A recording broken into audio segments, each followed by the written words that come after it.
Now, among President Biden's most memorable meetings during his trip to the Middle East, his chat with Holocaust survivors Gita Cycowicz and Rena Quint while visiting the Yad Vashem Holocaust Memorial in Jerusalem. The president even breaking COVID protocols to kneel down, shake hands, and give the two women a kiss. But joining me with more on this touching moment is Rena Quint. So, Rena, thank you so much for being with us. We saw in your eyes on video that you and President Biden shared an emotional exchange. You spoke about it afterwards as well. But what was most surprising to you about that conversation? Your impression, et cetera. Well, I must tell you that Yad Vashem told us that the White House were very strict with them. And they said the survivors would sit there, and when he comes over, we stand, but do not move forward, do not give him anything. I have a book that I wrote, and I really want to give it to him. He said, no way you can give it to his aides. And maybe he'll ask you a question and maybe he won't. You just stand there. And then he came over, and all of a sudden, he started saying hello, and he was so friendly. And then when he went down on his knees and held my hand, and we were talking, and he said, can I give you a kiss? And I was absolutely dumbstruck. I mean, can you imagine a little girl who came at the age of 10, who didn't speak English, who didn't know how to tie her shoes, who had no family at all of a sudden being willing to be kissed by the most famous person in the world? It was really quite overwhelming. And we talked about Yair Lapid, and Benny Gantz was standing there. And I said, if all of you would get together and make peace, there's enough food to go around, and there's water to go around, and there's land to go around, if we had peace and if we weren't fighting all the time. And maybe by coming here now, this could be made into a reality. And he just kept on holding my hand and squeezing it and making me feel very, very good. All right, now you mentioned that you had a pleasant experience at Yad Vashem, which is a bit of a cognitive dissonance. What was that like?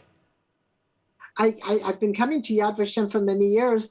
I never had fun in Yad Vashem. Yad Vashem is a very serious place, and you talk about the past, and the only thing is about my past is that I have a happy ending. I'm here, and I have 4 children and 22 grandchildren, and now so far 41 great-grandchildren. But when we talk about the past, it's fear and sorrow and a terrible time. And here we're laughing. And I said it was fun.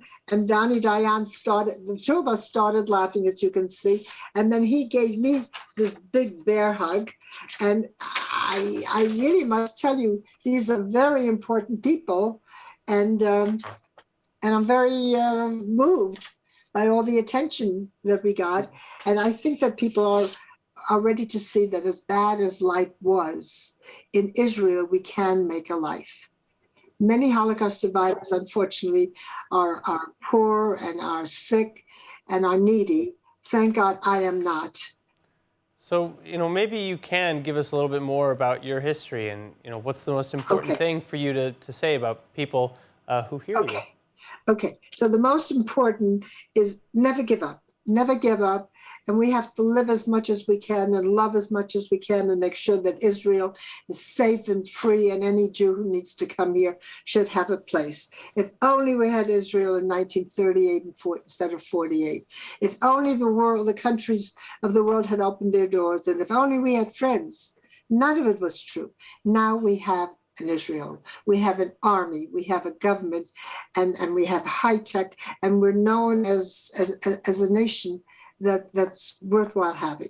I started off in Poland in the ghetto, and from there, my mother and brothers were taken to Treblinka. Somehow or other, miraculously, I managed to escape. A man told me to run, and I did. I could have easily been shot by the Germans, and this man took me to my father, who was working in a slave labor factory, a man's factory making glass for the Germans. And my father realized that girls were not there, it was a man's camp. So he changed my name from Fredja to Froyam. He got me some boys' clothes. He cut my hair. And he said, from now on, you're a boy of 10. Your name is Froyam and not Fredja anymore. And we were sent out on one of these death marches. And I wound up my father couldn't take me because he knew when we were being taken to camps that you'd have to get undressed to go into the showers and everything would be taken away from you. He gave me some pictures and he promised to meet me after the war. He never kept his promise. I never saw him. And one day I was lying with all the dead bodies thinking that I'm going to die real soon. Everybody was going to die. And something happened. Soldiers wearing different uniforms, speaking a different language came in. They were the British soldiers. And they made an announcement. We are the British soldiers. You're free to do whatever you want. You can go home. We brought you medicine. We brought you food. Well, I didn't have a home. I didn't know what to do. The soldiers picked me up, brought me into a makeshift hospital. And because I was one of the lucky ones, Sweden had opened its doors to 6,000 survivors of concentration camps. And I was taken to Sweden. And again, I have the exact places I was taken to by the exchange of the Swedish Red Cross. I found lots and lots of documents. And I was taken to Sweden, where I met another woman, and I was waiting to go to Palestine to meet my mother, father, and brothers. I didn't know they were dead already. And this woman was waiting to go to America because she had gotten tickets for her brother. And her daughter died. She asked me if I wanted to come with her. So I took the place of her daughter, and I got her daughter's whatever documents we needed. I came to the United States, and they changed my name to Rena.